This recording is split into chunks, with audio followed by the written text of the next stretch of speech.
Está conectando la gente. Hola, Hola, buenas tardes.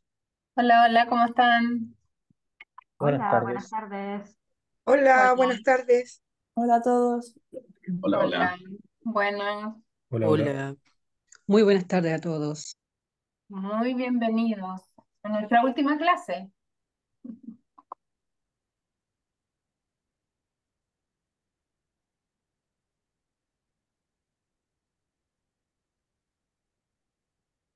Sí, mientras se sigue conectando más gente, aprovecho de contarles que, bueno, a pedido de varios de ustedes que tienen evaluaciones pendientes o que no han podido realizar alguna de las evaluaciones del diplomado, vamos a liberar hasta el día 18 de octubre todas las evaluaciones para que puedan completarlas quienes tienen evaluaciones pendientes. Así que los invito para que revisen clase por clase, si es que tienen pendiente alguno de los test y puedan completarlo, porque ya después del 18 no hay más reapertura de test y esa va a ser la calificación que se va a utilizar para la nota final del curso. Así que los invito para que puedan revisar eso. Si tienen dudas, me pueden escribir al correo y yo los puedo ayudar con gusto. Y el test de esta clase, que sería el último test, va a estar disponible desde hoy día después de la clase.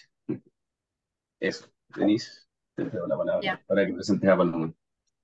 hola, como les decía, hoy día es la última clase del diplomado, así que, y tenemos el honor de tener con nosotros a la doctora Paloma Marina Arriaga. Ella es doctorado de la Universidad de Sao Paulo en Ciencias de la Información y antes sacó un grado académico en la Universidad de Granada.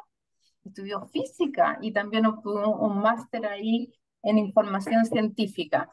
Ella en ORCID es la Engagement Manager de ORCID y administra el grupo Consorcia globalmente, con mucho énfasis en Brasil, ya que estuvo viviendo en Brasil.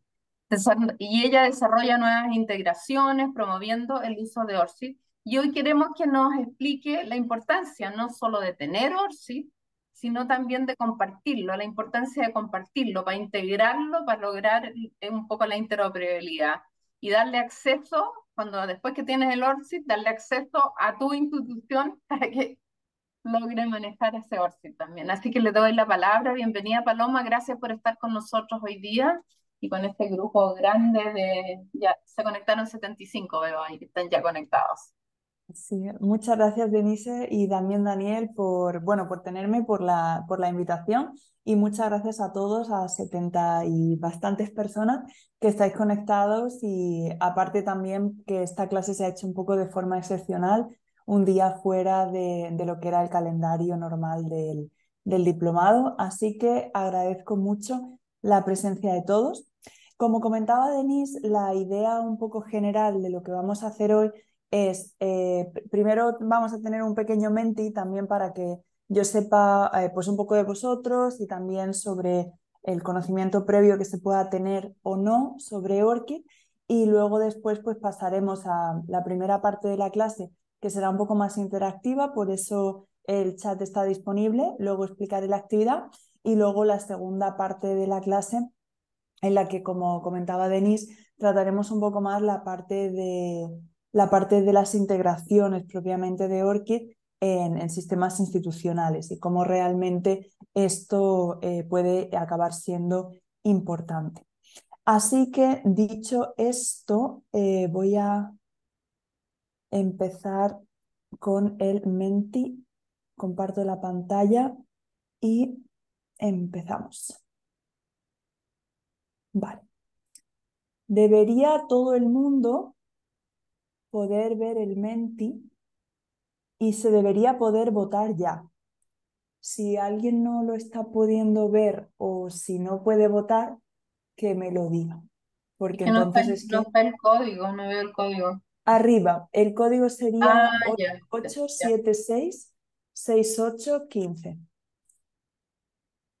Lo que no sé es por qué no se ve esta pantalla completa y se ve aquí mi barra de navegación, pero bueno. No, el QR no tienes, ¿no? Como para hacerle escanear. No, no lo he generado. Sería Ya, entrando en Menti ya. y ya. Vale, perfecto. Entonces, la primera pregunta sería, ¿cuánto contacto se ha tenido hasta el momento con ORCID? Y tenemos la opción de mucho, algo, porque se está planeando a nivel institucional, algo en cuanto a solo en algún workshop que se ha escuchado, o poco o nada. Y que conste que ninguna opción es más incorrecta o menos que otra. Pero bueno, veo que bastantes participantes han tenido mucho contacto con ORCID hasta la fecha y tiene una integración en sistemas institucionales. Esto está muy bien porque así podré también luego profundizar en algún aspecto. De todas maneras, aquellos que votáis hasta el momento poco o nada, no os preocupéis, porque también se trata de esto, es decir, de aprender y de ir viendo más detalles. Y de todas maneras, espero que todo el mundo se pueda llevar también una idea general y nuevos conocimientos, por supuesto. Vale. Ya tenemos mucha gente votando, lo cual está muy bien. Espero un poco más antes de pasar a la siguiente.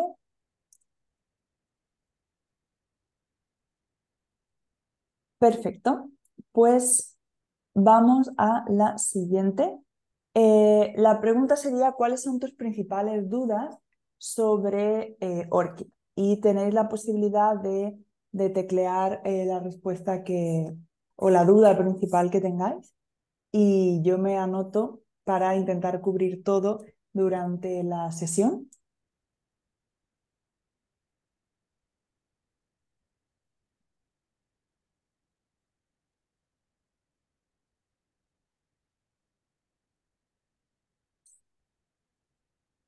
Perfecto. OJS, genial. Esto entra en la segunda parte, lo vamos a cubrir, así que perfecto. Interoperabilidad, que es algo que vamos a cubrir también, tanto en la primera como en la segunda parte.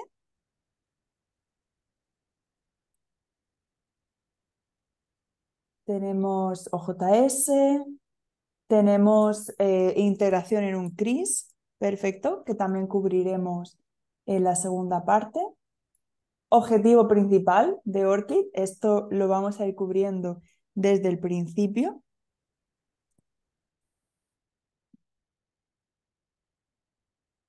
Ok, esta es una pregunta que trato ahora al principio también, si se pueden fusionar cuentas cuando se han creado dos cuentas con email, pues un email genérico y un email institucional.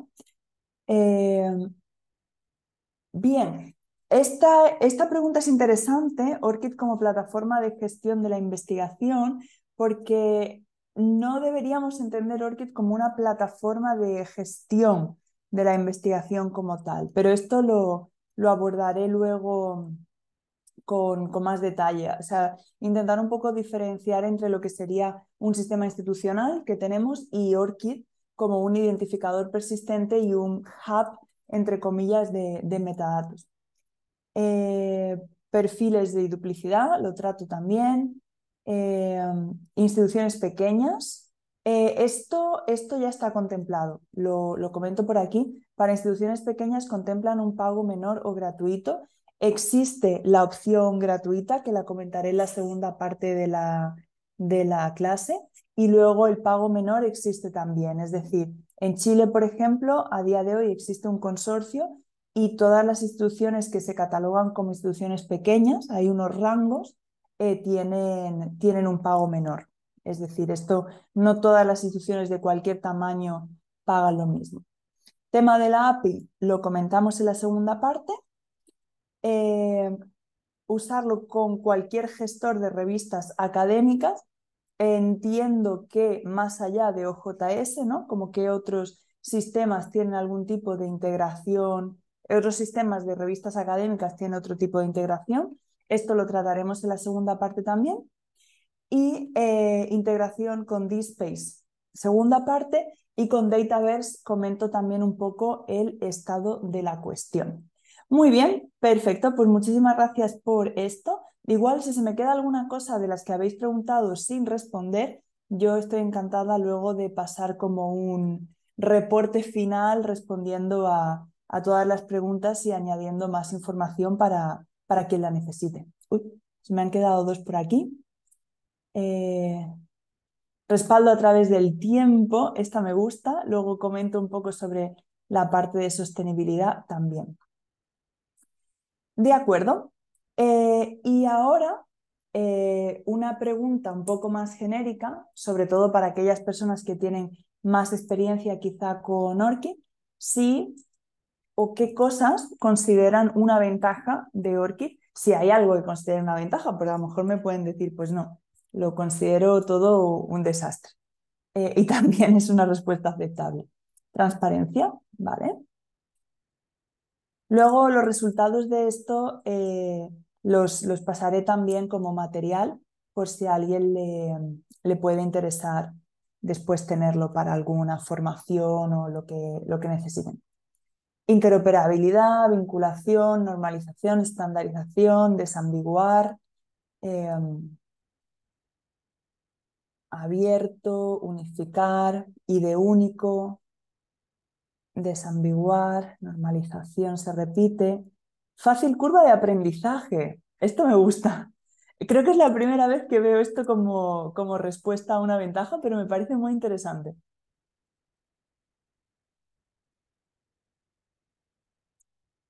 Mundial. Mundial es también un punto importante, sobre todo porque no se trata de una competición entre plataforma nacional y ORCID o entre otras plataformas y ORCID, sino entenderlo como una posibilidad de vinculación e interoperabilidad. Sin fines de lucro aparece por aquí también, unificación de datos, independencia, autentificación. Esto me parece un punto también importante. De hecho, yo suelo hacer mucho hincapié en la parte de la autenticación. Muy bien. Accesibilidad. Accesibilidad es un punto que me parece interesante también porque la accesibilidad se puede entender de dos maneras, ¿no? De el acceso a datos, o sea, como que un dato esté disponible, y también como accesibilidad para que cualquier persona, independientemente de nivel de capacidad, pueda acceder a esa información. Y de hecho, ahora mismo en ORCID estamos trabajando mucho con todos los patrones internacionales de web accesible para que se cumplan pues, todos los decretos de W3C, etcétera, de cara a que la información pues, cualquiera pueda leerla o cualquiera pueda interactuar con la plataforma. Muy bien, pues más o menos tenemos la media de respuestas que han estado llegando también a otras preguntas, así que voy a finalizar aquí el Menti y nos cambiamos a la presentación normal. La presentación mía como tal me la voy a saltar porque ya me ha presentado perfectamente Denise. Pero bueno, de todas maneras, aquí tenéis mi ORCID, si lo queréis, FishGuard, y también mi cuenta de Twitter, X o como queramos llamarla. Y de vez en cuando pues voy publicando ahí alguna información que puede resultar de interés para todo el mundo. Ya hemos hecho el Menti y entonces ahora vamos a hacer una actividad de mitos y verdades. La idea es que va a aparecer una frase y en el propio chat podéis decirme si es verdadera o falsa. Y luego iré explicando por qué es verdadera o por qué es falsa y dando algunas informaciones adicionales que sobre todo espero que cubran parte de las preguntas iniciales que han salido ahora en el Menti. ¿De acuerdo? Entonces, vamos allá. Esta es la primera. ORCID es otro perfil que los investigadores deben rellenar. Y ahora, aquí los verdaderos falsos no son realmente categóricos, es decir, puede haber algunos que me digáis, bueno, yo sí que lo veo verdadero, pero podría ser falso, o al revés, ¿vale?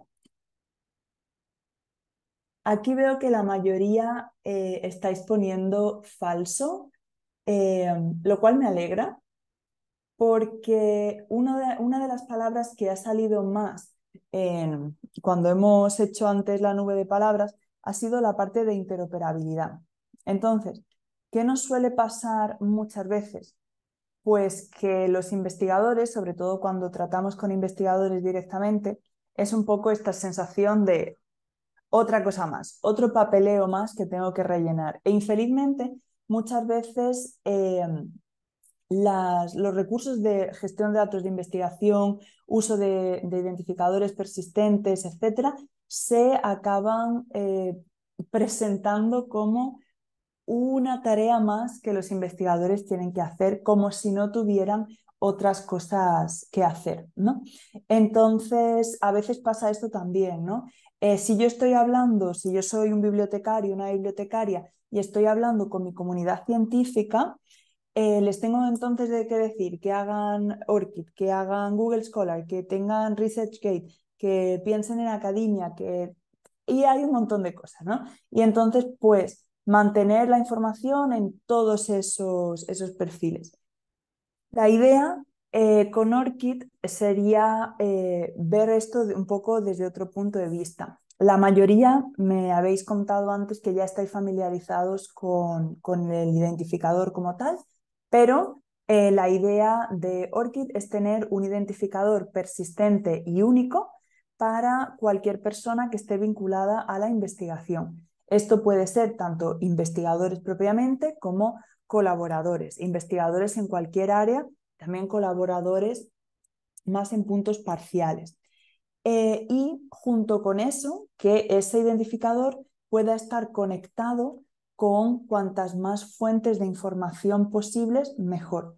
Tanto aquellas que el investigador puede hacer directamente desde el propio registro de ORCID, como podría ser conectarse con Crossref Metadata Search, o conectarse con PubMed, o conectarse con Base, o conectarse con Redalyc, y luego las interacciones a nivel institucional, conectarse con el portal de revistas, con el portal de, con el portal de revistas, con el CRIS, con el repositorio, etc.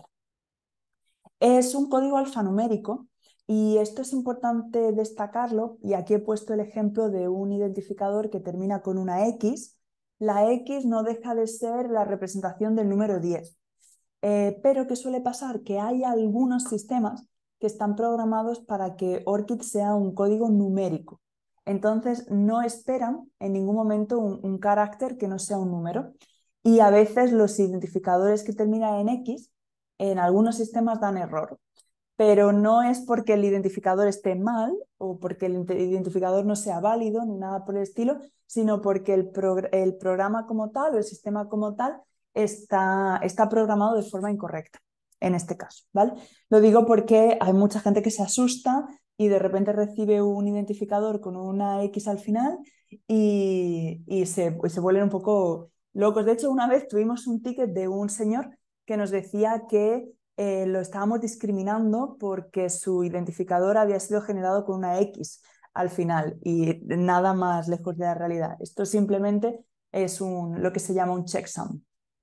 Está detallado conforme a la norma ISO 27729, que es la que hace referencia a nombres y la que regula ISNI, y todos los investigadores se pueden registrar directamente en la opción de Sign In, aunque también obviamente desde las instituciones se puede motivar a que los investigadores pues, se registren si así lo desean. También una cuestión que hemos mencionado antes, ¿no? Era un poco el tema de mundial, ¿no? Yo muchas veces hago la comparación entre una tarjeta de identidad nacional y un pasaporte, ¿no? Cuando nosotros estamos, por ejemplo, en Chile o estamos en España o estamos en Brasil, nosotros tenemos nuestra tarjeta de identidad nacional. Pero si queremos movernos a otros países, vamos a necesitar un pasaporte. Y hay veces que podemos movernos libremente entre países con nuestro pasaporte simplemente, y otras veces que tenemos que hacer algún tipo de visado, algún tipo de registro, etc. Pues de la misma manera funcionaría una API de ORCID. Hay veces en las que tenemos datos que podemos leer libremente y otros datos para los cuales necesitamos un visado, es decir, un tipo de permiso que nos va a otorgar el investigador para poder leer o para poder escribir información en sus registros. Entonces podemos tener un poco como esa idea. Y hablo muchas veces del registro de ORCID, también lo podemos llamar el perfil de ORCID, que básicamente hace referencia a esta interfaz donde nosotros vamos a tener información sobre el investigador una vez que nosotros resolvemos el ORCID ID como tal en el formato HTTPS. ¿Y qué podemos añadir o qué podemos tener en el perfil o en el registro? Pues los investigadores pueden añadir manualmente información sobre su empleo, sobre su educación, sobre actividades profesionales, sobre sus obras, sobre su financiamiento, si han recibido algo, y también pueden añadir, pues obviamente, enlaces web y palabras clave y su país. Toda la información que está en el registro de ORCID puede estar en visibilidad pública, visibilidad restringida a partes autorizadas o visibilidad privada. La única información que es privada por defecto es el email, aunque el investigador, por ejemplo yo, en este caso este registro es el mío, mi correo es público, pero porque yo lo he puesto público, si no sería privado. Y aparte de esto, las organizaciones que son miembro de ORCID pueden añadir revisiones por pares, peer review, aunque también hay como unos caminos alternativos para añadirlas, incluso no siendo una organización miembro, es decir, el propio investigador utilizando el flujo con lo que antes era Pablons y ahora después de su adquisición forma parte del Web of Science, del, digamos, abanico de productos de Clarivate Analytics. Y luego la otra parte sería recursos de investigación. Y con recursos de investigación o research resources nos referimos principalmente a equipamiento mayor y a instrumentos. Entonces, el hecho de que, pues, por ejemplo, un investigador esté en una instalación astrofísica desarrollando su investigación. A día de hoy sí que es verdad que no hay muchos registros que tengan esta parte de equipamiento mayor añadida en los perfiles y por eso lo veréis con poca frecuencia. Pero, y aquí la buena noticia, es posible que esto sí que se implemente en Chile debido a que la propia ANIT pues, tiene un muy buen registro de instalaciones de equipamiento mayor y esto puede ser un muy buen proyecto para Chile. De acuerdo. Esta seguro la sabéis porque ya la habéis contestado en el anterior, en la nube de palabras, pero sería ORCID es una organización comercial estadounidense. Y ahora pues comentadme si esto creéis que es verdadero o falso. Y con esta voy a poder cubrir también una de las preguntas que se ha hecho en el Menti también. Hay algunos falsos, hay algunos no sé.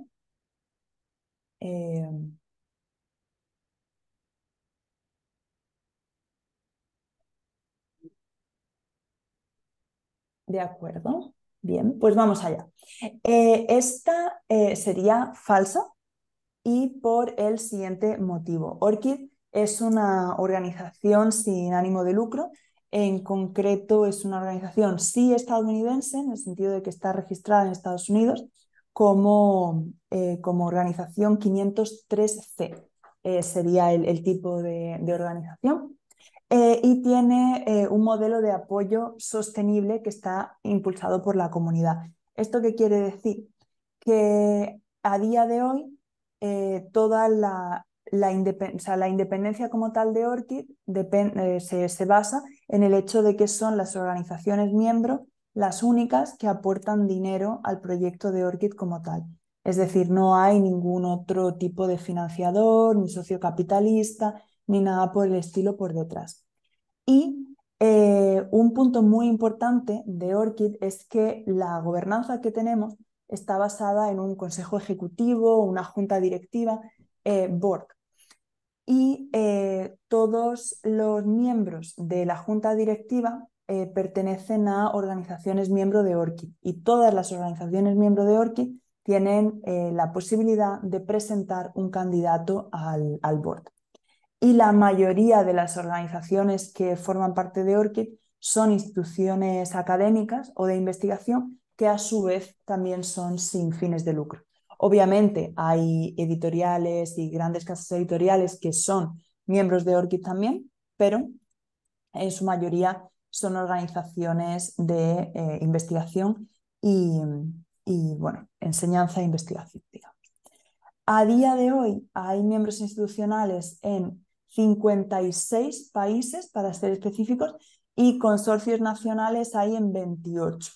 El número aquí se me ha colado y Chile es uno de los países en los que hay consorcios nacionales, que básicamente son agrupaciones de organizaciones que implementan ORCID un poco más de forma conjunta o ajustándose a políticas nacionales o a impulsos nacionales. Y ahora mismo el equipo de ORCID en su totalidad somos 38 personas y estamos en 16 países y zonas horarias a veces complicadas. De hecho, yo misma en mi equipo tengo gente que está en Hawái, estando yo en España, en fin. A veces puede resultar un poco desafiante, pero se puede conseguir. Y en total tenemos 15 idiomas diferentes en el equipo. Entonces, por eso también muchas veces también podemos organizar actividades de formación o webinars y demás en otros idiomas. Veo una pregunta aquí muy interesante en el chat, y es si solo las universidades pueden ser parte del consorcio de ORCID o instituciones de investigación también pueden ser parte del consorcio. Cualquier institución basada en el país en el que se establezca el consorcio y que sea sin fines de lucro puede entrar en un consorcio. Es decir, puede ser una universidad, puede ser un instituto de investigación, puede ser una red nacional de investigación y educación, puede ser una agencia nacional de financiación, cualquier institución que sea sin fines de lucro dentro de ese país puede formar parte. No. Sí que es cierto que hay algunos consorcios en algunos países que tienen algunas limitaciones específicas propias, pero si no estoy equivocada, no es el caso de Chile. ¿Vale? Vamos a la siguiente. Los investigadores controlan quién puede acceder a los datos de sus registros. ¿Es verdadera o es falsa?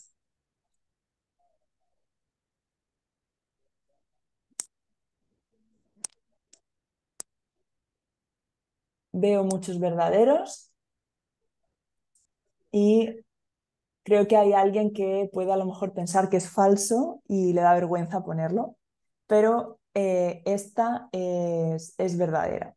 Es decir, los investigadores van a ser aquellos que tengan el control sobre quién accede a los datos de sus registros, de sus perfiles.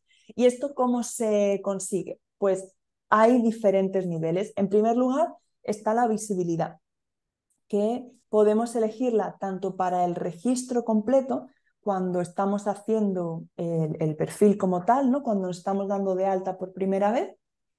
Como veis en las estadísticas, aproximadamente el 87-88% de los usuarios tienen su perfil disponible para todo el mundo. Luego hay aproximadamente un 5% que lo tienen dentro de Trust Organizations o partes de confianza, en el sentido de que solamente estas instituciones podrían acceder a la lectura de ciertos datos. Y hay un porcentaje menor, pero no desconsiderable, de personas que deciden tenerlo privado por completo. Esto no quiere decir que no se pueda añadir información a un perfil que está privado por completo, pero quiere decir que esta información no va a ser visible. Esto a veces, como podéis ver, es un porcentaje menor, pero puede suceder que nosotros abramos un registro y el registro aparentemente esté vacío, no tenga ningún tipo de información. Pero eso no quiere decir que no haya información allí, sino que esta información no está visible para todo el mundo. Y esto aplica también a las situaciones de una integración.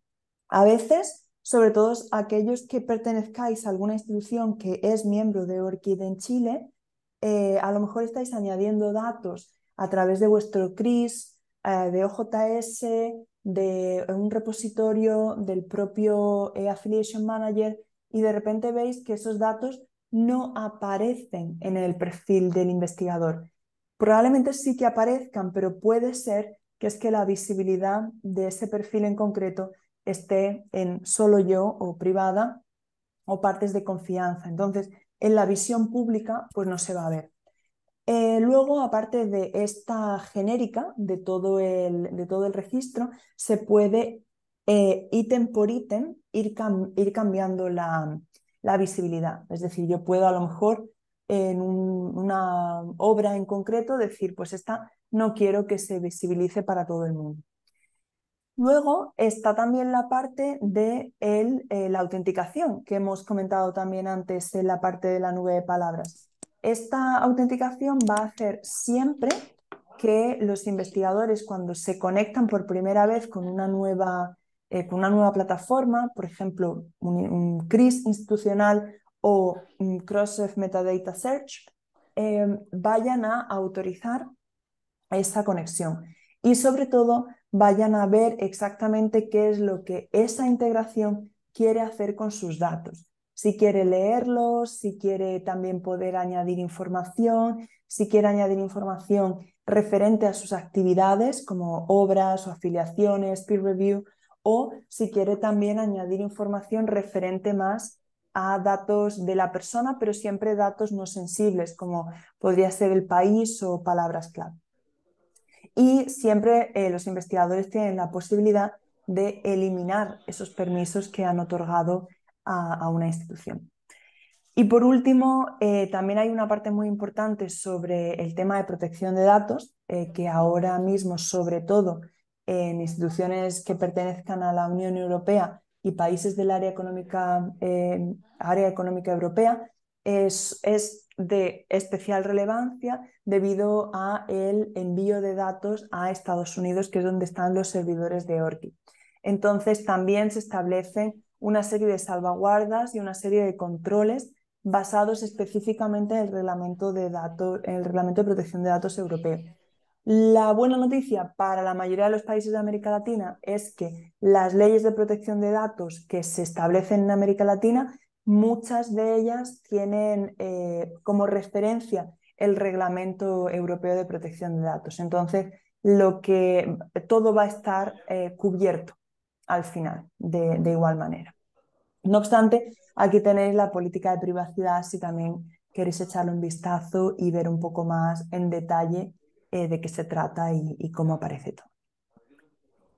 Bien, casi que he dado la respuesta a esta pregunta antes, pero los datos públicos del registro están abiertos para cualquiera. ¿Esto sería verdadero o falso? Podéis no saberlo, ¿eh? No es obligatorio que nadie lo sepa de antemano.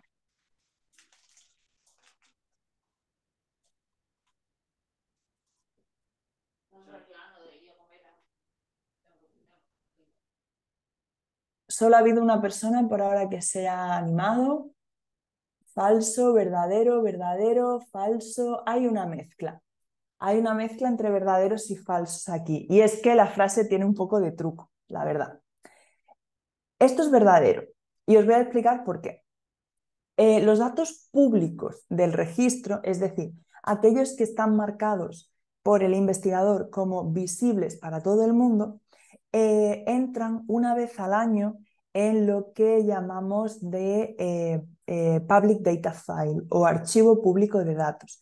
Este archivo se publica siempre a principios de octubre. De hecho, ahí ya tenéis el link del fichero de este año. Y en 2 semanas, que es la semana del acceso abierto, publicaremos también un blog explicando qué es Public Data File, cómo se puede utilizar y algún caso de uso en la comunidad. Tenemos también todos estos datos tienen licencia CC0, o sea, de dominio público, y están disponibles en XML. Es cierto que hay mucha gente que prefiere el formato JSON.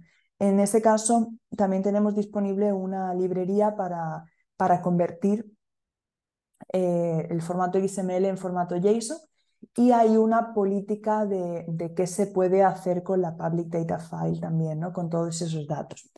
Esto a nivel, o sea, un poco de manera histórica, ha sido utilizado por diferentes investigadores y diferentes instituciones, pues, o bien para el enriquecimiento de datos, o bien para análisis, como por ejemplo análisis bibliométricos, etc. Pero bueno, los datos públicos exclusivamente sí que están disponibles para cualquier persona, al margen de que obviamente se pueda leer registro por registro, ¿vale? Bien, un ORCID ID solo puede vincularse a publicaciones. También os he dado la respuesta casi antes, pero vale, ¿estáis todos súper atentos? Perfecto, esta es falsa. Aunque tengo que decir que la tendencia general es a pensar que ORCID es una especie de listado de publicaciones, y todavía en muchos contextos vais a escuchar a gente diciendo para que estén todas las publicaciones del investigador, entendiendo publicaciones exclusivamente como aquellos recursos, perdón, como aquellos artículos revisados por pares y publicados en revistas. Si bien, y me imagino que la mayoría estaréis de una forma o de otra involucrados en acciones de gestión de datos de investigación, en iniciativas como COARA, de evaluación alternativa de la producción científica, etcétera, y entendiendo un poco la idea de producción científica no solo exclusivamente como un artículo, ¿no? Entonces, en la sección de obras específicamente, que es donde mucha gente acaba diciendo publicaciones, se admiten muchos tipos de obras. Es cierto que de las que más hay son artículos como tal, ¿no? Revisados por pares, por el hecho de las conexiones que hay con Crossref. Y al final Crossref es una gran base de datos de DOIs para artículos. No obstante, también hay libros, capítulos de libro, documentos que están relacionados con conferencia, y luego también outputs o producción que no es necesariamente textual, como conjuntos de datos, software. Si nos vamos un poco más al área de humanidades y artes, pues hay objeto físico, producción artística, performance, etc. Y estos tipos de obras se están revisando también. Hasta la fecha, y lo pongo por aquí por el chat, se usó la taxonomía de Cartwright, y ahora se está analizando también la taxonomía de los repositorios de COAR, de forma que se puedan incluir otro tipo de obras como pudieran ser documentales, producción en vídeo, sonido, etc. Luego, por otro lado, dentro de los metadatos de las obras se pueden introducir también los colaboradores, o sea, aquellas personas que han tenido un rol de contribución distinto al del autor principal. Y esto se hace basándose en la taxonomía Credit, que hace referencia a 14, si no estoy equivocada en el número final, diferentes roles que se pueden tener dentro de la actividad científica, desde lo que sería la conceptualización de la investigación hasta lo que sería el análisis de datos, la visualización, la escritura o revisión de esa escritura, etc. Y luego un ejemplo también es la California Digital Library, que sabéis que tiene la plataforma DMP Tool, que sirve para gestionar datos, planes de gestión de datos de investigación, lo diré bien. Y con esto, desde esa propia plataforma, se pueden enviar también planes de gestión de datos a los registros de ORCID. Y en concreto, se registra para ellos lo que se llama un DMP ID, que sería el identificador persistente para este tipo de producción, entendiendo también que los planes de gestión de datos no son un trámite más, sino que forman parte de la planificación y el desarrollo de la investigación. Vale, vamos a la siguiente. ORCID puede implementarse en diferentes tipos de flujos de trabajo.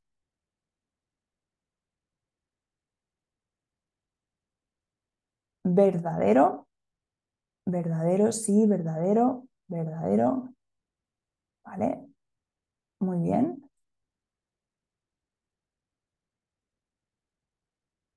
Genial, pues siguiendo la línea de la mayoría de los participantes y para no llevar la contraria, pues esta es verdadera también. ¿Y a qué nos referimos con diferentes flujos de trabajo? Pues al final, dentro de cualquier sistema institucional que nosotros podamos tener, o sistemas de publicación o sistemas de gestión de recursos de investigación, ¿no? De lo que sería un funder o funding system, pues aquí se pueden implementar diferentes flujos de trabajo. Dentro de la documentación de ORCID lo tenemos dividido en pues, artículos de periódico, empleo, peer review, información sobre financiamiento y subvenciones, etc. No obstante, también puede haber algún sistema que englobe varios de estos al mismo tiempo. Por ejemplo, si pensamos en una plataforma de gestión de revistas, antes habéis mencionado bastante OJS. Si pensamos en OJS, OJS va a implementar dos de estos workflows. Por un lado, si yo soy el autor del artículo, y por otro lado, si yo soy el revisor del artículo. En un sistema CRIS o en algunos repositorios institucionales, pues se van a implementar tanto workflows que tengan que ver con la parte de empleo o incluso de educación, y workflows que tengan que ver con la parte de obras, tanto si estamos hablando de artículos, como si estamos hablando de tesis y disertaciones, como si estamos hablando lo diré, conjuntos de datos. Y es importante también entender que dentro de los flujos de trabajo, de añadir datos a los conjuntos de ORCID, cuando estamos hablando de obras, se puede introducir la relación funded by también, de forma que podemos no solamente introducir la obra como tal, sino relacionarla con aquel agente de financiamiento. Vamos a suponer, por ejemplo, que la ANID nos ha dado a nosotros una subvención para desarrollar un proyecto específico y esa subvención tiene un número. Y de esa subvención, de ese proyecto que nos otorga, producimos una serie de artículos y una serie de conjuntos de datos. Siempre vamos a poder vincularlos de nuevo con la subvención específica, con ese proyecto, con su número correspondiente. Y aquí dejo un poco también una información sobre una de las agencias de financiamiento del Reino Unido, UKRI, que ellos implementaron hace un par de años, 3 ya casi, el reconocimiento de la revisión por pares, pero no de artículos, sino de proyectos. Es decir, cuando un grupo de investigación presenta un proyecto a la agencia, hay una serie de revisores también pues, que analizan la viabilidad de ese proyecto, etcétera, y también el trabajo de esos revisores se ve reconocido. Y podéis ver aquí en este enlace más detalles al respecto si os interesa luego. Bien, ORCID sirve solo para disciplinas de ciencias, tecnología, ingeniería y matemáticas.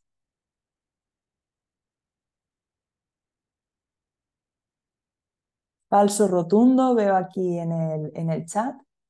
Muy bien.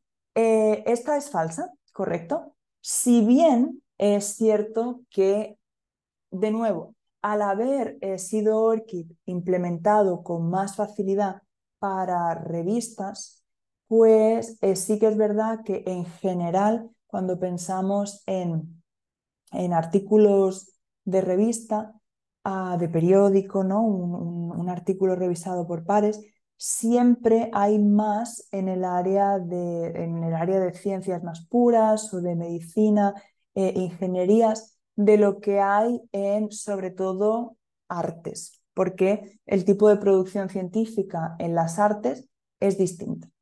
No obstante, en ORCID se permite la identificación en todas las disciplinas. Como os he comentado, en concreto en la parte de obras ya hay algunos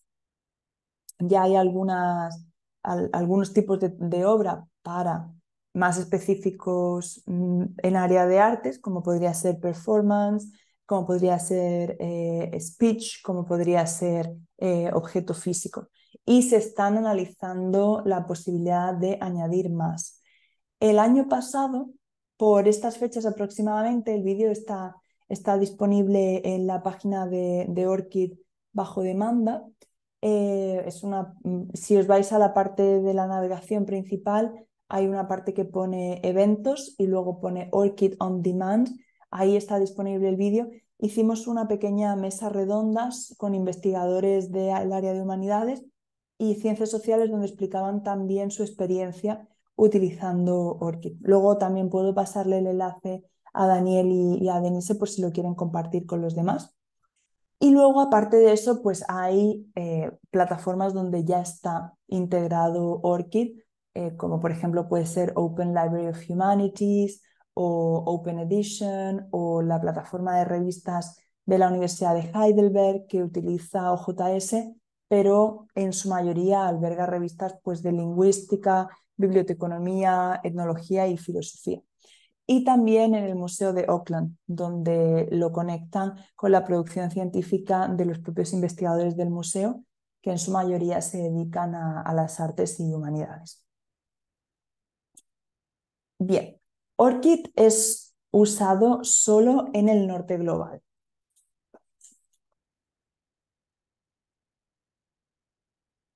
Falso también.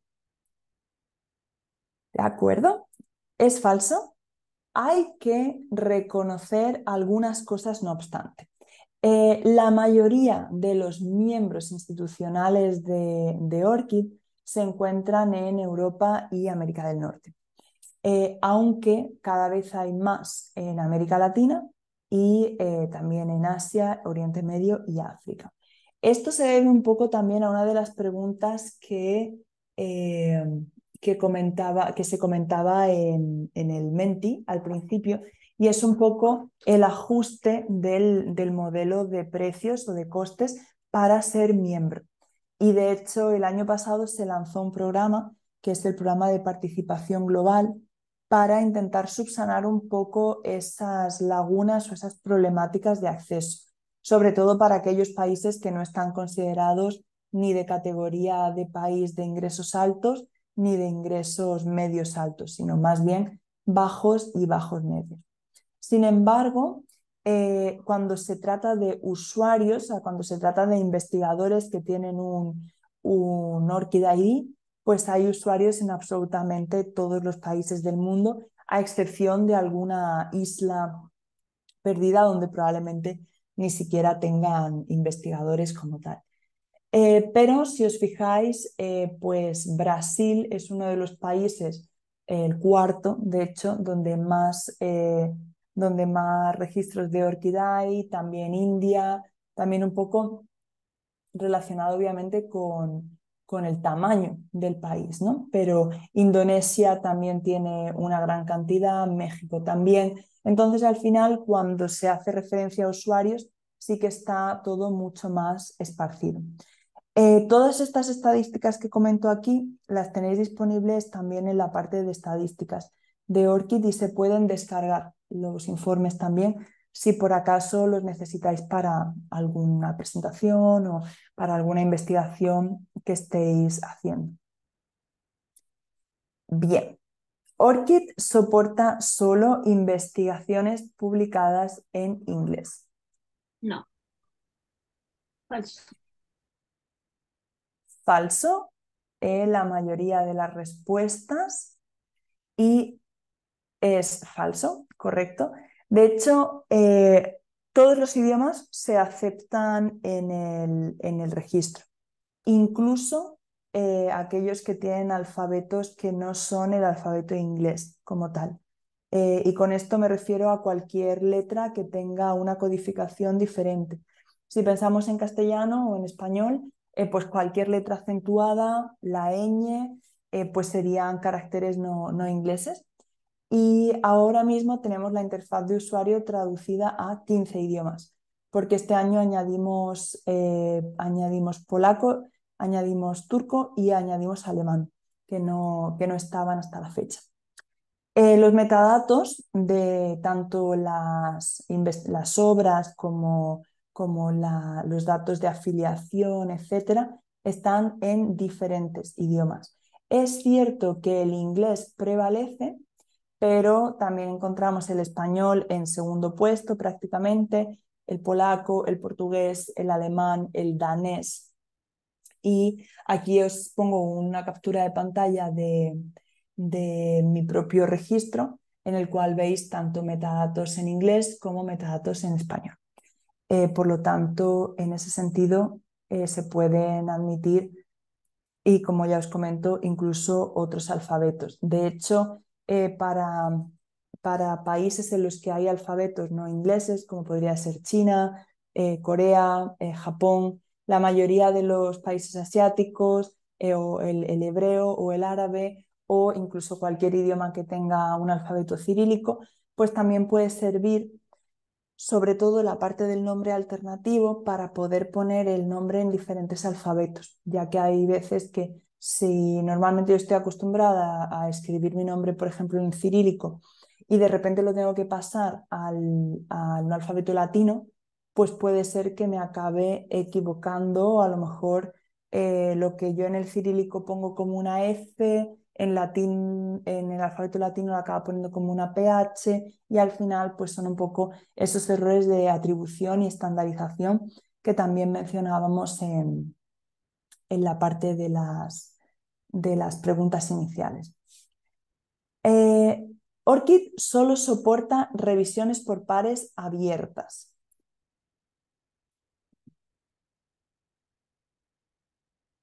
Falso, indica aquí la mayoría de las personas que está respondiendo. Bueno, me parece sorprendente que la mayoría esté poniendo falso, porque es una de las preguntas más recurrentes que recibimos cuando se habla de revisiones por pares en el registro de ORCID. Es falso, o sea, lo habéis dicho bien, pero la mayoría de la gente piensa que el mero hecho de enviar un tipo de revisión por pares, o sea, de indicar de esta persona realizó una revisión por pares para esta revista, va a acabar llevando a que esa información esté completamente pública y se pueda identificar a los revisores de cada artículo, etc. Y realmente el esquema de metadatos de ORCID está ideado tanto para revisiones por pares abiertas como para revisiones por pares ciegas o anónimas. Y esto se debe a que los campos obligatorios son la función como tal que haya realizado la persona, el identificador de la revista, el ISSN de la revista, y la organización que envía esos datos, y datos sobre el tipo y la fecha de la revisión, ¿vale? Por lo tanto, no hay ninguna identificación obligatoria de ni el resumen de la publicación, ni el título de la publicación, ni nada. No obstante, esos metadatos están disponibles y se pueden añadir. Entonces, aquí veis el ejemplo de la izquierda, que es de F1000. En este caso es una revisión por pares abierta. Entonces, en la descripción vemos exactamente qué es lo que se ha revisado, el identificador tanto de la revisión como del artículo revisado, y podemos ir clicando y acceder absolutamente a toda esta información. Sin embargo, en la parte de la derecha vemos revisiones por pares ciegas añadidas por PLOS, por Public Library of Science, y vemos que simplemente pues, está la información de la revista, en este caso PLOS Biology, y luego vemos la fecha de la revista, el tipo, que ha sido una revisión, y el papel de la persona que ha sido el revisor. Y aquí vemos un identificador, pero es un identificador interno que si lo pudiéramos resolver llegaríamos a una página interna simplemente, pero con estos mismos datos, sin más información más allá más allá de la que tenemos aquí, es decir, sin información sobre el artículo que ha sido revisado. De todas maneras, yo lo que veo en la mayoría de las revistas es que se suele tener como buena práctica, al menos una vez al año, poner de forma pública en la propia revista una lista de aquellas personas que han sido revisores para esa revista durante ese año. Obviamente sin decir qué artículo han revisado, pero sí un poco como medida de transparencia. Bien, pues con esto terminamos la primera parte de la clase, aparte justo a la hora. Si no me equivoco, tenemos 10 minutos ahora de pausa, así que para vosotros deberá ser 5:10 Las cuando volvamos. 17:10. Sí. Exacto, perfecto. Pues entonces nos vemos de aquí a 10 minutos. Tomad un café, un agua, daos un paseo corto, lo que queráis. Y ahora nos volvemos a ver para tratar un poco más los temas de interoperabilidad y de conexiones institucionales. Gracias, Paloma. Las 17:10, entonces estamos de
Ya estamos casi volviendo.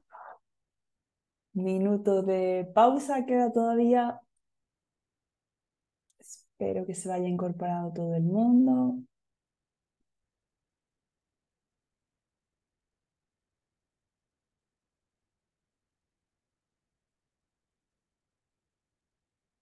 Vale, pues damos continuidad a la segunda parte.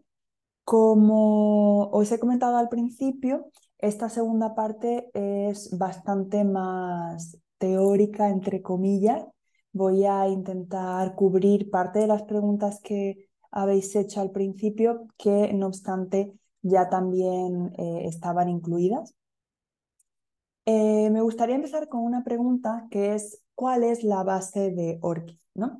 Si nos centramos exclusivamente en la misión que tiene ORCID como organización, es esta de permitir que cualquier persona que esté vinculada a la investigación esté correctamente asociada y conectada con su afiliación, con su producción científica, con sus actividades de investigación de forma general, y que esto lo pueda utilizar en cualquier momento de su carrera profesional y sobre todo que independientemente de dónde esté.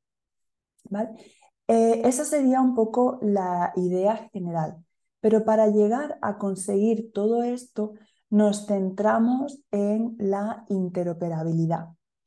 La interoperabilidad como tal, podríamos empezar a definirla de muchísimas maneras. Hay definiciones más teóricas que nos van a hablar de capas, capa semántica, capa organizativa, etc. Yo no voy a entrar en detalles exactos de análisis de la interoperabilidad como tal, pero al final la idea de ORCID es que se pueda introducir la información una vez y se pueda reutilizar esa información tantas veces como sea posible. Eso se consigue teniendo en cuenta aparte que el investigador está en el centro de todo lo que se hace, puesto que estamos hablando de un sistema que es user-driven o dirigido por el usuario. Por eso hablábamos antes de las posibilidades que tiene el usuario de gestión de la visibilidad de sus registros, entre otras cosas. Pero luego hay una serie de sistemas con los cuales el investigador se puede conectar, ¿vale? Por un lado, tenemos los sistemas institucionales. Aquí vamos a incluir una gama bastante amplia. En sistema institucional podemos considerar un sistema CRIS, podemos considerar un repositorio, podemos incluso considerar un sistema de recursos humanos. Luego, por otro lado, tenemos sistemas de publicación. Aquí podemos incluir tanto editoriales pequeñas, editoriales más grandes, plataformas de periódicos que pertenezcan a una institución. Es decir, no os penséis que estas categorías son completamente cerradas. Por otro lado, tenemos los sistemas de agencias de financiación, que van a ser aquellas que nos van a poder enviar datos sobre funding, sobre subvenciones o financiamiento que el investigador ha recibido, y también, como comentábamos antes, incluso de revisiones que un determinado investigador haya hecho para otros proyectos. Y luego tenemos también sistemas de descubrimiento o de perfilado. Aquí podríamos entrar en cualquier base de datos, como podríamos pensar en la base de datos de Redalyc, en la base de datos de Crossref Metadata Search, de DataCites, de base, etc. Que son aquellas en parte que podemos encontrar si entramos en un ORCID y queremos añadir obras, siempre en esos navegadores o en esas opciones de buscar y enlazar. También hay otros perfiles de descubierta, como podrían ser Dimensions o como podría ser The Lens, el propio Scopus, Web of Science, etc. ¿Vale? Y al final, todas estas conexiones son las que van a permitir el intercambio bilateral de datos. Entender el intercambio bilateral de datos es también una parte muy importante, porque no se trata solamente de que un sistema, por ejemplo, un sistema de publicación, envíe producción, envíe artículos, envíe revisiones por pares a los registros de ORCID y ya está. También se trata de poder utilizar información que está contenida en los registros de ORCID para el beneficio de ese sistema de publicación. ¿En qué se puede beneficiar el sistema de publicación? Por poneros un ejemplo. Pues, primeramente, y esto sucede en OJS, cuando un investigador se conecta con su ORCID ID, automáticamente el nombre, el apellido, la afiliación y el país se añaden a los metadatos y el investigador no tiene que hacer nada más. La parte del email puede ser que se añada o puede ser que no. ¿De qué depende? Pues de la visibilidad de ese email, como comentábamos antes. Si está público, se leerá; si no está público, pues no. Pero luego también hay sistemas de publicación que van a utilizar más información. Por ejemplo, la afiliación que esté disponible. No solamente para pasarla a un formulario de registro, sino también para pasarla a los metadatos. E incluso hay algunas editoriales que van un poco más allá, o algunos sistemas, como por ejemplo puede ser Open Access Switchboard, que leen datos de afiliación en ORCID para determinar cómo estructuran sus flujos de trabajo para el pago de las denominadas APC, ¿no? de los cargos por proceso del artículo. Personalmente yo no estoy a favor de que existan estos APC, ni tampoco de que sean cada vez más altos, pero sí que se pueden utilizar datos de ORCID para definir, bueno, este investigador está asociado con esta institución, luego si hay algún tipo de APC, yo lo voy a poder notificar a la institución, o incluso si la institución ya pertenece a algún tipo de fondo de publicación, etcétera, pues obtener el dinero de ahí. De la misma manera con sistemas institucionales o sistemas de financiación. Al final no se trata solo de añadir datos, sino también de poder beneficiarse de los datos que ya están incluidos en un registro de ORCID. De forma que nosotros, por ejemplo, si tenemos que el investigador ha conectado datos de Scopus, de Web of Science, de una institución anterior en la que él o ella estaba, de la agencia de financiamiento, pues al final mi sistema, por ejemplo, mi sistema CRIS u otro tipo de sistema institucional puede aprovecharse de esos datos también. Es verdad que existe una leyenda un poco urbana, me gustaría decirlo, de que todos esos datos que están contenidos en un registro de ORCID son datos de mala calidad. Si los leemos y los introducimos en nuestro sistema, nos van a ensuciar nuestro sistema, nuestros registros, etc. Sin embargo, la realidad es que cuantos más datos se añadan a registros de ORCID por diferentes partes de confianza, bien sea por cualquiera de estos sistemas que estoy mencionando ahora, mayor va a ser la confiabilidad en esos datos, porque al final va a haber más fuentes diciendo que el dato es veraz y añadiendo más información. Por ejemplo, una primera vez que se añade la publicación, se añade el título, los metadatos principales y un DOI. Pero luego hay una segunda fuente que además de ese DOI añade un ISBN. Y luego hay otra fuente que también añade un handle.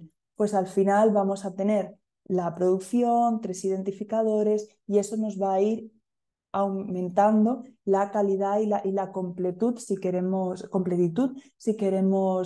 decirlo de esta manera, del conjunto de datos que vamos a tener, ¿vale? Por eso, siempre importante, obviamente, escribir datos, enviar datos a los registros de ORCID, pero también es de gran utilidad poder leerlos y reaprovecharlos en el sistema. Ahora, como he comentado, la interoperabilidad la podemos definir y de hecho podríamos estar aquí otras 2 horas hablando de interoperabilidad exclusivamente y a qué hacemos referencia con interoperabilidad de datos, las diferentes capas de interoperabilidad que existe, etc. Pero si nos vamos a centrar exclusivamente en el contexto de interoperabilidad de datos dentro de ORCID e incluso entre ORCID y otros sistemas, pues aquí vamos a definir algunas ventajas o aspectos de esta interoperabilidad.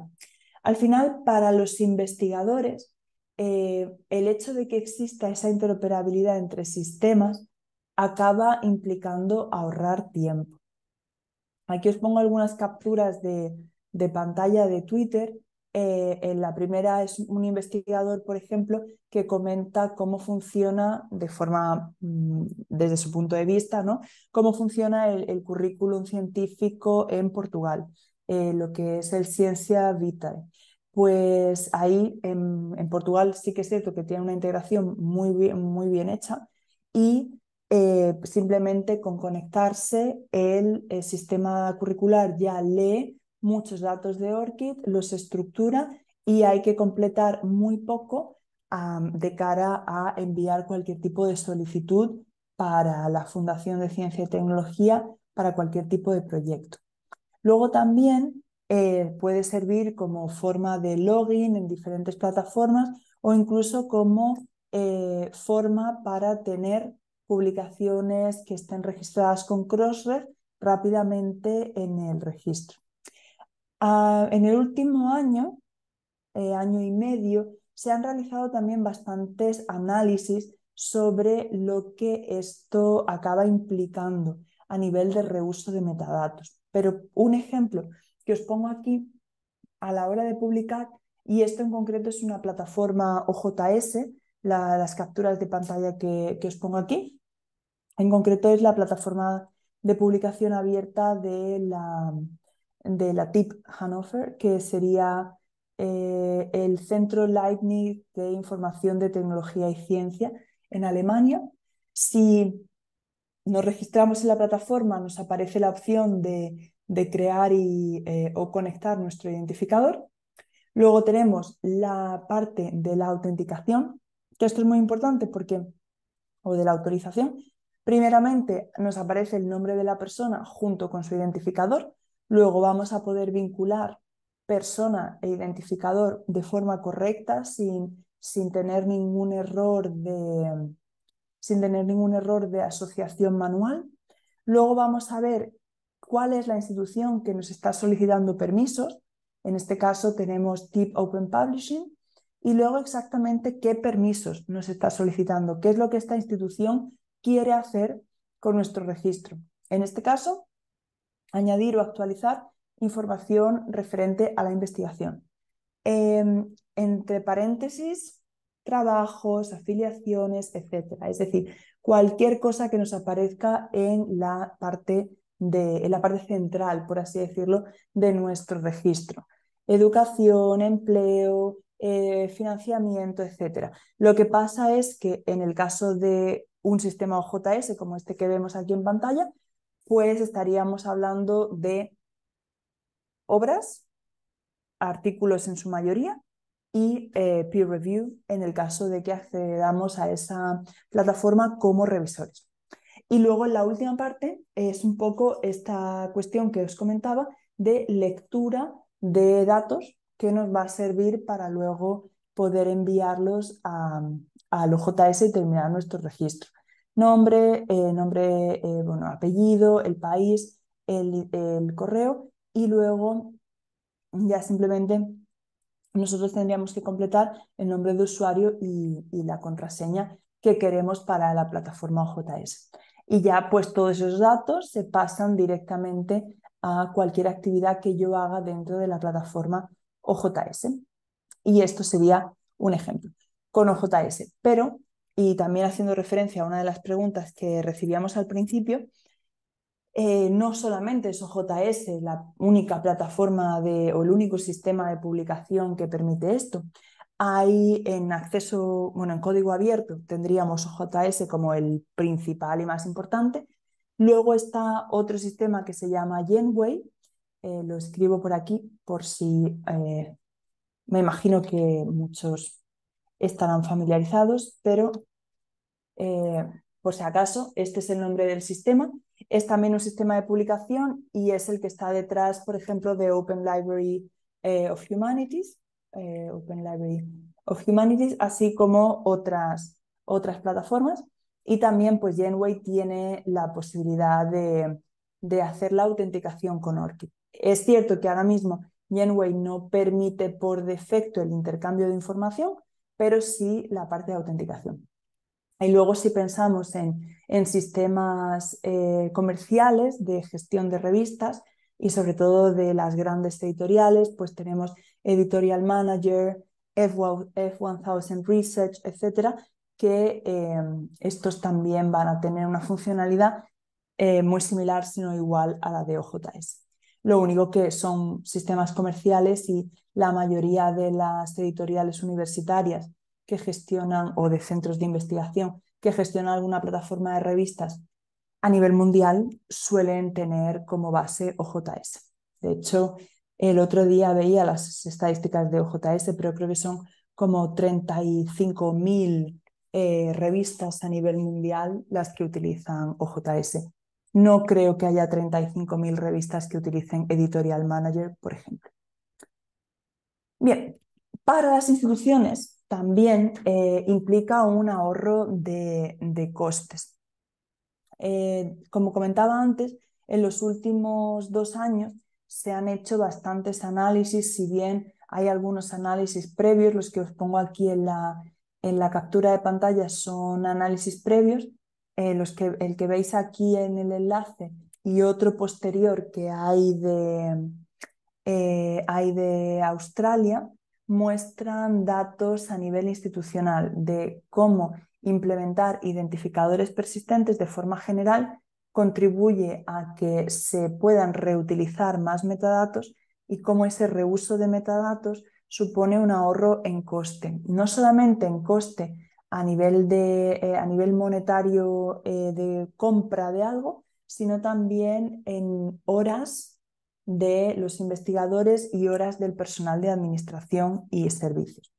En este enlace veréis una reseña en español del caso del Reino Unido, pero también os puedo compartir luego el documento australiano, que es un poco posterior, y ahora mismo soy consciente de que hay otros 3 o 4 en estudio. Uno se está haciendo en Perú, otro se está haciendo en Canadá, otro en Irlanda y otro en la República Checa.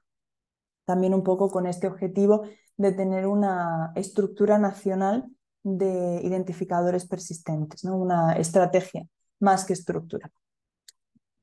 Y al final tenemos también una parte de aumento de la integridad de los datos, que es la parte que comentaba antes.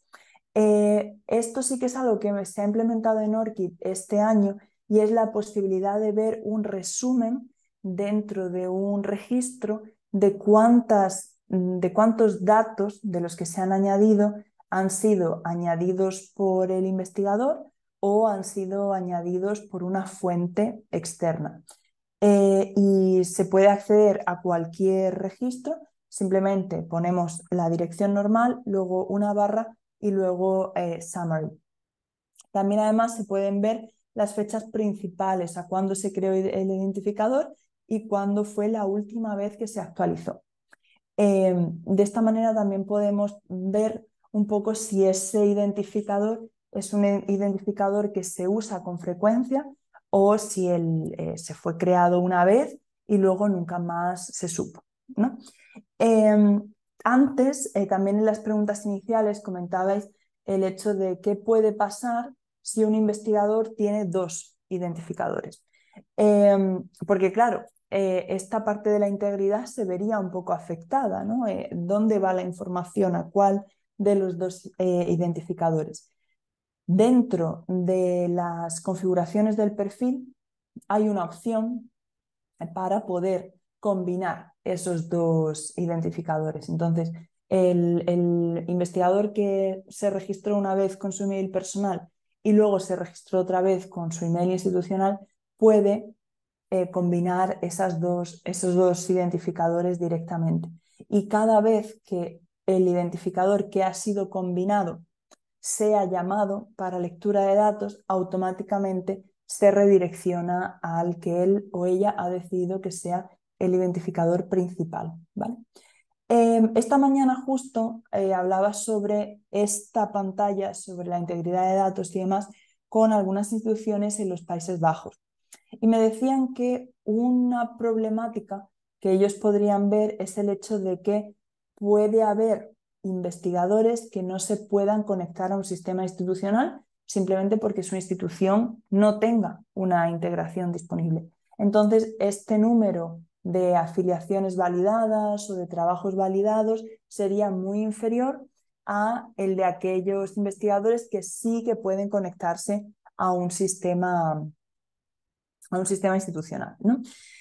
Poniendo mi registro como ejemplo, los 46 trabajos validados que aparecen ahí, ninguno ha sido añadido por una institución, una universidad o un centro de investigación. Todos vienen por parte de Crossref o por parte de DataCite.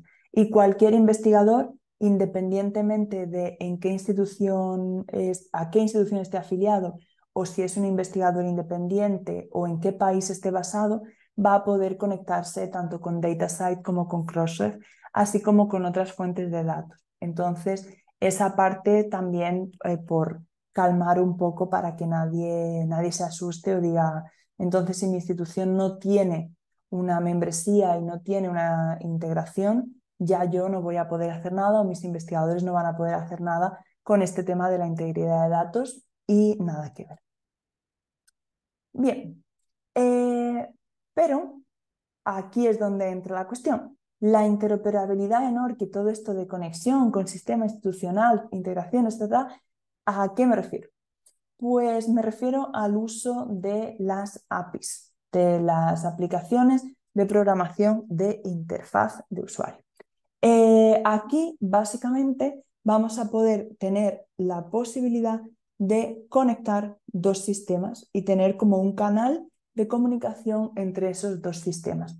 En el caso de ORCID, entre un sistema institucional, de entidad de publicación, de entidad financiadora, etc., y el propio registro o la base de datos de ORCID. Como hemos mencionado antes, estas APIs permiten el intercambio bidireccional de datos. Ahora bien, como sabéis la mayoría, existen dos opciones. Bien sea la API pública o bien sea la API de miembro. ¿Y en qué consisten estas APIs? No voy a dar una explicación muy técnica de los scopes de la API, de cómo funcionan, etc. Pero si os vais al blog de ORCID, me parece que en abril publicamos un artículo precisamente informando sobre todos los scopes, etc.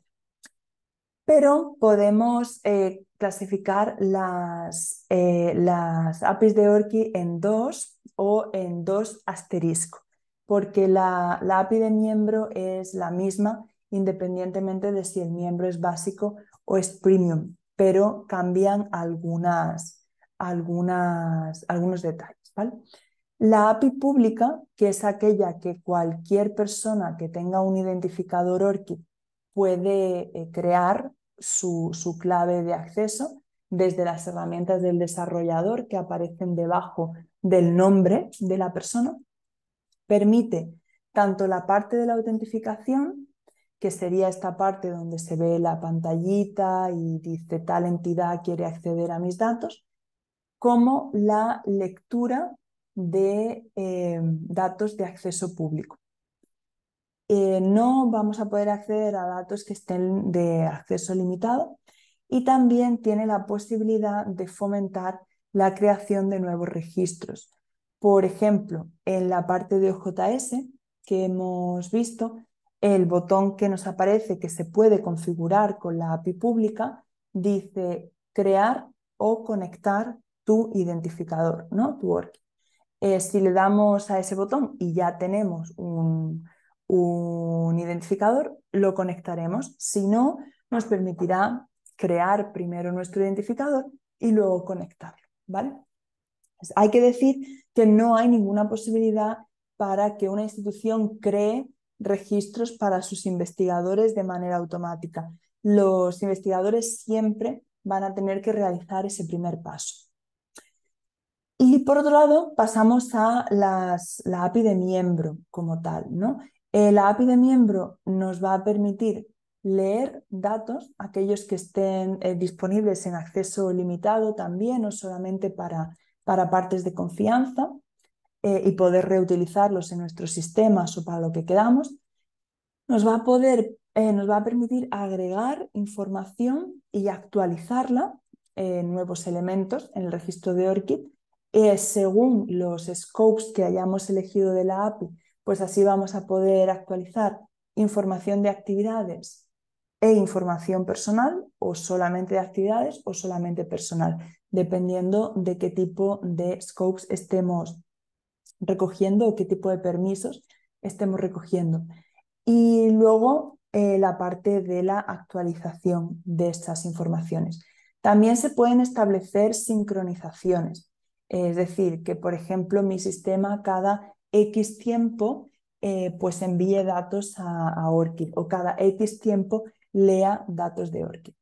Si bien esto puede ser algo menos eficiente que las funcionalidades que están en la API Premium, que básicamente estaríamos hablando también de la API de miembro, pero accesible a los miembros que son Premium.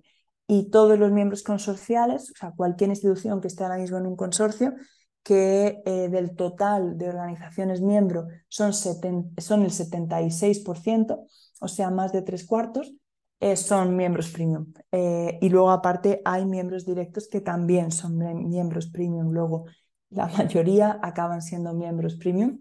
Existe la opción de activar los webhooks.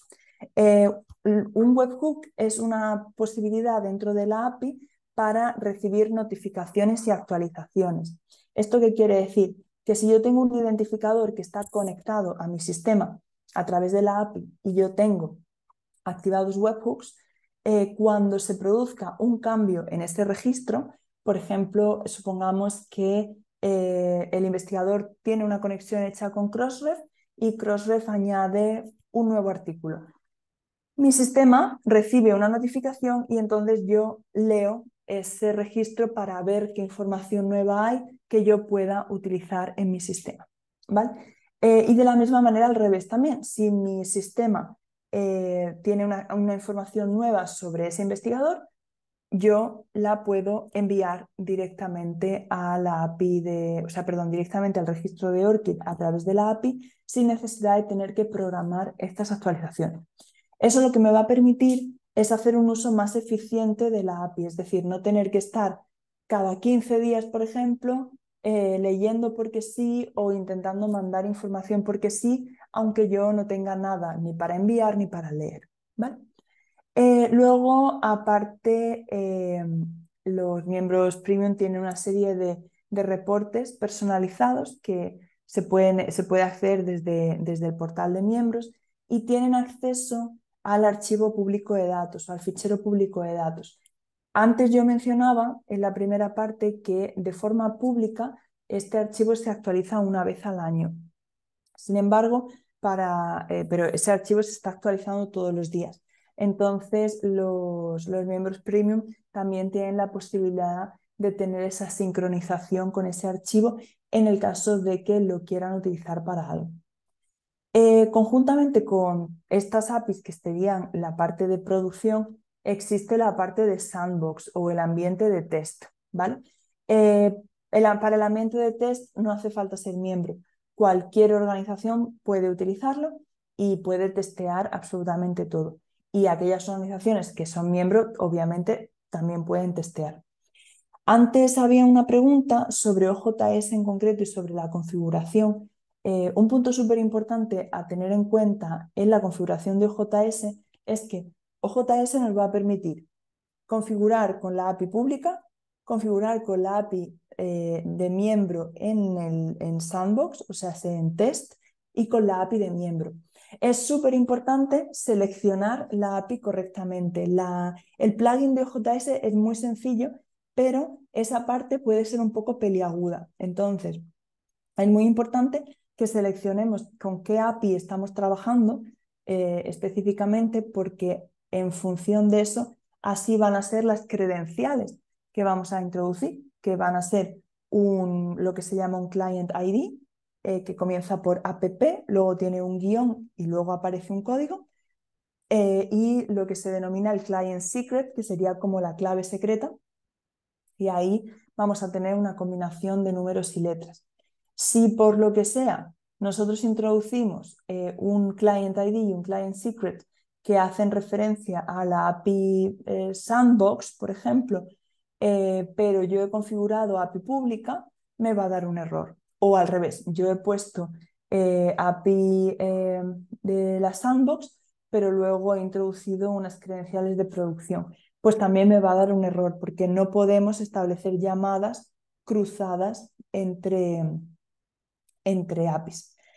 ¿Qué es lo que sí que puede suceder? Por ejemplo, que una organización no sea miembro de ORCID, empiece a usar pues, en su sistema institucional, en su CRIS, por ejemplo, o en un OJS que tengan instalado o lo que sea, empiece a usar la API pública. Y en un momento dado, esa institución decida hacerse miembro de ORCID, porque lo ven adecuado, tienen el presupuesto para ello o el motivo que sea.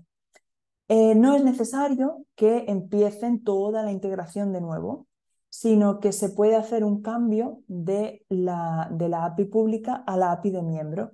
La parte de Client ID que os comentaba, app, guión, lo que sea, se queda igual, y lo que cambia es el código secreto, el Client Secret. Entonces, lo que hacemos nosotros desde ORCID es, con esa institución, agendar un día y una hora para poder hacer ese cambio. La institución recibe el nuevo Client Secret y automáticamente ya lo pone en el sistema para que no haya ningún error y para que los investigadores puedan seguir utilizando el sistema normalmente. Pues ahí la institución, en ese periodo de una hora, pueden avisar a los investigadores: este sistema no estará disponible durante esta hora porque estamos haciendo tal cosa. Y todos los ORCID que hayan sido conectados anteriormente se siguen manteniendo como conectados. Lo único que, si por acaso los permisos cambian, pues entonces sí que sería necesario colectar esos nuevos permisos. Por ejemplo, si con la API pública solamente di acceso a datos públicos y ahora quiero aparte poder agregar información, sí que voy a tener que solicitar el permiso para agregar información, ¿vale? Bien, todo esto de la API está muy bien, pero en la práctica, ¿cómo se traduce esto? Es decir, ¿qué es lo que yo tengo que hacer en mi institución para poder integrar con ORCID realmente? En rasgos generales, vamos a tener tres opciones. La primera de las opciones es utilizar un sistema habilitado o un proveedor de servicios, ¿vale? ¿Esto qué son? Pues son sistemas que, bien sean comerciales o de código abierto, que tienen una integración ya lista con ORCID en su código base. Entonces no es necesario realizar un desarrollo extra por encima, sino simplemente activar esa funcionalidad.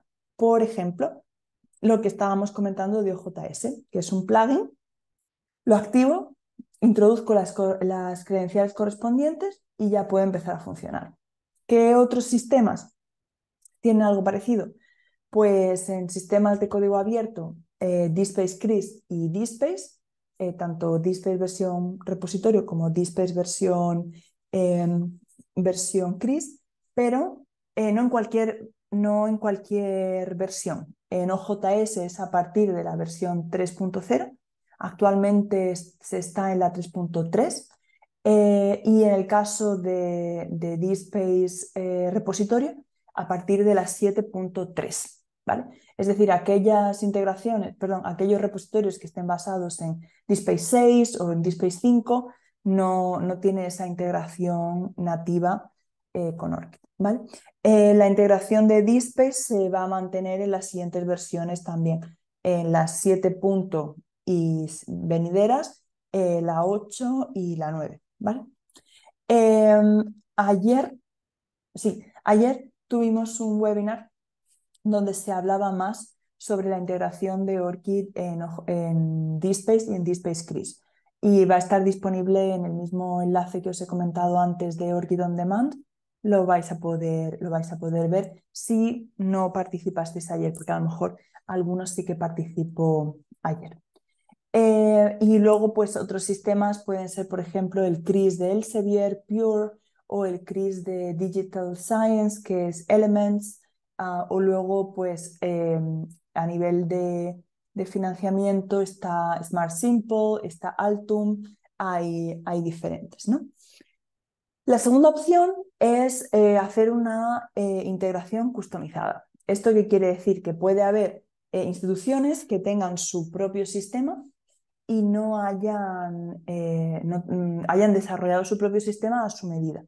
Entonces, de esa manera también introducen o integran con la API a su medida y desarrollan la integración tal y como ellos quieran verla o necesitarla en su sistema.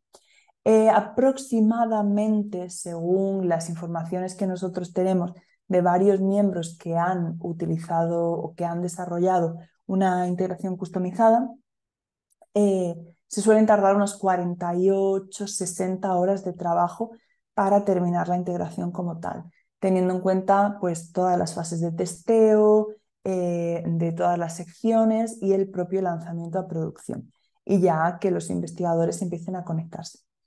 Y luego, por último, está el Affiliation Manager, que es una herramienta que desarrollamos en el equipo de ORCID, que sirve para añadir afiliaciones y actividades profesionales.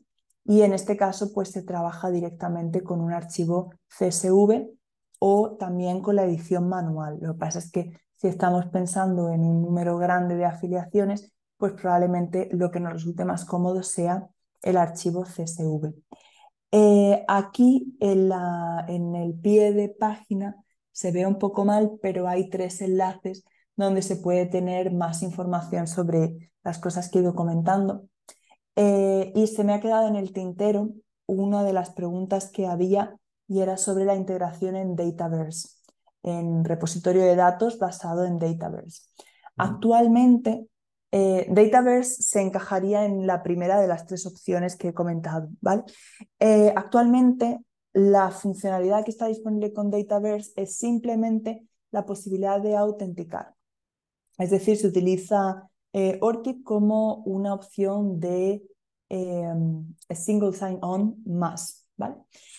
Ahora bien, soy consciente de que el equipo de Dataverse está trabajando para ampliar esa integración y que sea una integración completa, es decir, que se puedan leer datos de ORCID y sobre todo que se puedan escribir datos a ORCID, en concreto la parte pues, de software y de datasets. Esto todavía no está listo, pero sí que preveo que esté quizá de cara al año que viene, ¿vale? Bien, cuando estamos pensando en una integración customizada, es importante pensar en estos puntos que estoy comentando aquí. No obstante, sí que es importante que con cualquier integración que se pretenda hacer con ORCID haya una buena estructura por fases, ¿no? Es verdad que la integración customizada va a requerir una parte de planificación mayor, porque hay que testear, hay que determinar cómo se quiere usar la API, qué permisos se van a usar, hay que construir y probar la aplicación en el entorno de pruebas primero, luego hay que hacer una demostración del funcionamiento para ver que se siguen unas buenas prácticas, etc. Mientras que cuando estamos utilizando un sistema ya nativo o predeterminado, ahí nosotros desde el equipo de ORCID ya hemos revisado con anterioridad que esa integración nativa del sistema funcione bien. Entonces ya los miembros solamente tienen que pasar o pueden pasar directamente a producción. Testear se puede testear siempre, obviamente eso es una opción que está ahí, pero no sería necesario en el sentido de comprobar las buenas prácticas porque estas ya están comprobadas. De todas maneras, con cualquier tipo de integración es muy importante tener una planificación general e ir mencionando a los investigadores qué es lo que se va a hacer y cómo. también para que a los investigadores no les pille por sorpresa pues cualquier información que nosotros les vayamos a mandar, o el hecho de que ahora conecta aquí tu ORCID. Sí, bueno, pues ¿qué es ORCID? ¿Por qué tengo yo que conectarlo a este repositorio? ¿Qué pasa con esto, ¿no? Y de ahí que la parte de la comunicación institucional pues sea muy importante en cualquier tipo de integración que estemos lanzando. Y por último, comentar un poco cómo sería el flujo de trabajo en el caso del Affiliation Manager, ¿vale? Como os he comentado antes, está la posibilidad de una actualización manual, pero lo que la mayoría de las instituciones que lo están utilizando, en Chile ya hay varias, y de hecho las instituciones chilenas ahora mismo son de las que más datos añaden utilizando el Affiliation Manager, aunque obviamente pues al final si hay una organización, o sea, una universidad enorme en Estados Unidos añadiendo datos, pues van a añadir más datos que cualquier otra, pero es por el tamaño, no por el uso constante como tal. ¿Cómo funciona entonces? Pues tenemos primeramente un CSV, y en el CSV se van a añadir los datos siguiendo la estructura de una plantilla, ¿vale? Esa plantilla, una vez rellenada, se sube al Affiliation Manager que está disponible dentro del portal de miembros. Y a partir de ahí tenemos dos opciones. La primera opción es dentro del propio portal, dentro del propio Affiliation Manager, solicitar que el propio Affiliation Manager envíe notificaciones a los investigadores. La otra opción es descargar los permisos nosotros, todas las URLs para solicitar los permisos, e introducirlos en algún tipo de email que nosotros vayamos a mandar a los investigadores. Actualmente no es posible, por ejemplo, en la primera opción, modificar el mensaje que les llega a los investigadores. Actualmente es un mensaje predefinido, enviado por el portal y que explica algunas cosas de lo que se va a hacer. Sin embargo, uno de los desarrollos que está planeado para el año que viene del Affiliation Manager es la posibilidad de que las instituciones modifiquen ese mensaje y pongan lo que ellas quieran, incluso en el idioma que ellas quieran, porque ahora mismo se manda en español, en inglés y en francés. Me parece que son los idiomas a los que ahora mismo el portal tiene traducción, ¿vale? Pero se manda con un mensaje estándar, es decir, la universidad o la institución de investigación, de financiamiento, etcétera, no puede modificar ese mensaje. Los investigadores van a recibir ese enlace de solicitud de permisos y van a pasar por una interfaz de autenticación exactamente igual que la que os he mostrado antes, por ejemplo, de OJS. Una vez que han aceptado esos permisos, ya se envía automáticamente la afiliación a su registro de ORCID y el ORCID ID autenticado se envía al portal de miembro. Y aquí entra de nuevo en juego la cuestión de la visibilidad que yo os comentaba antes. Puede ser que todo el proceso haya funcionado bien, que realmente el investigador tenga su afiliación añadida al registro de ORCID, pero que tenga las configuraciones del perfil privadas por defecto, y entonces en el portal de miembro o en el Affiliation Manager la institución no vea ese identificador vinculado, ¿vale? Aquí no se debe a que haya habido ningún error, no se debe, o sea, puede ser que haya habido un error, pero de manera general no se debe a un error, sino se debe simplemente a cuestiones de visibilidad. Cuando ha habido un error, se ve en otras partes de la información que tenemos en el Affiliation Manager, ¿vale? O sea, si alguien lo estuviera utilizando, su institución lo estuviera utilizando y se topan con esto, pues que sepáis que es por eso. Y con esta parte concluyo tanto la presentación como esta segunda parte un poco más teórica, y creo que no me he dejado ninguna de las preguntas que se han hecho al inicio en el tintero. Pero por favor, si me he dejado alguna, ahora es el tiempo. Podéis ponerlas en el chat o... Daniel, creo que también pueden hablar por el micrófono si quieren, ¿verdad? Sí, pueden levantar la mano quienes quieran hacer alguna pregunta, Paloma, y les damos acceso al micrófono o la pueden también escribir dentro del chat que está habilitado para que todos puedan verlo. Perfecto. Si por lo que sea hubiera alguna pregunta que surgiera más tarde, pues mi correo está por aquí y siempre pues me las podéis derivar, que a lo mejor ahora mismo uno está procesando todavía la información y necesita analizarla con más calma. Eh, Sería ahí y me podéis enviar la pregunta por correo también si fuera necesario. Eh, y luego también, por supuesto, voy a ir dejando los enlaces por aquí mientras alguien se anima a hacer alguna pregunta. Tenemos la base de datos de conocimiento, digamos, o la base de conocimiento de ORCID, que tiene traducción a diferentes idiomas, que es esta. Y muchas de las preguntas que suelen surgir a veces, por ejemplo, estas de combinar, ¿puedo combinar varios identificadores? O qué pasa si hay un trabajo que tiene dos fuentes, etcétera, pues la mayoría de esas preguntas se pueden responder, se puede encontrar la respuesta en ese enlace, ¿vale? Ahí podéis hacer incluso una búsqueda o podéis entrar por categorías. Y con eso pues también facilita un poco el encontrar esa información.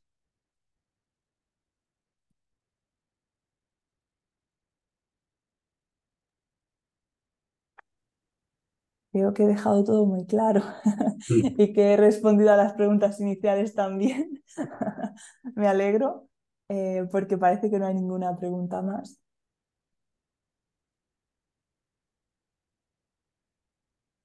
Por interno tampoco hay preguntas, así que al parecer quedó todo muy claro, Paloma.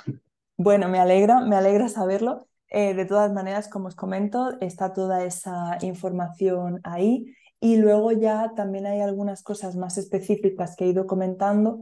Pongo los enlaces aquí en el chat para que nadie se quede sin el enlace. Todos los eventos que hemos ido haciendo se quedan grabados aquí. Y este año tuvimos una serie que se llamaba en inglés I'm a Member Now What, y vamos a empezar a hacerlos a finales de noviembre también en español. Entonces la primera sesión está marcada para el 29 de noviembre en español y luego ya las siguientes las haremos el año que viene. Y ¿qué otra cosa he mencionado? Ah, sí. También tenemos la parte del blog donde vamos publicando artículos e informaciones que os pueden también resultar de interés si les queréis echar un vistazo. Y ya con esto pues diría que es toda la información que os podría pasar. De todas maneras, pues estoy a disposición para cualquier pregunta. Paloma, yo tengo una pregunta cortita. Tú dijiste que Sí. ayer hubo un taller sobre la integración con DSpace Quiz. ¿Dónde fue eso? ¿Acá con Cincel? ¿Dónde fue? ¿O en España? Fue virtual y debería estar ya disponible. Un segundo que busco exactamente la página. Ayer fue 11. Sí. No, esto no es. Esto es de abril. ¿Por qué abril? Aquí estamos, octubre. Pues aquí se encuentra tanto la presentación en vídeo como tal que se hizo, tanto la parte de presentación con diapositivas. Fueron dos instituciones las que hablaron, For Science y la Universidad Técnica de Hamburgo, y las dos presentaciones están enlazadas ahí. Y se puede ver, lo dicho, tanto el vídeo como las presentaciones, lo que sería el PDF Ya. de las diapositivas. Gracias. De nada. Muchas gracias por hoy día. Estuvo muy didáctica la charla. Aprendimos mucho. Y ahora tenemos que ver si lo tenemos todo y verificar y seguir perfeccionándolo. Me alegro que le gustase a todo el mundo, me alegro que haya sido útil y pues cualquier cosa me encuentro a disposición. Y nada, ya pues os deseo a todos que tengáis una buena tarde. Sí, la próxima vez tiene que ser en Chile, te tenemos que ver presencialmente. Ay, pues ojalá. Ok, Hasta chao, luego, que estés gracias. todos bien.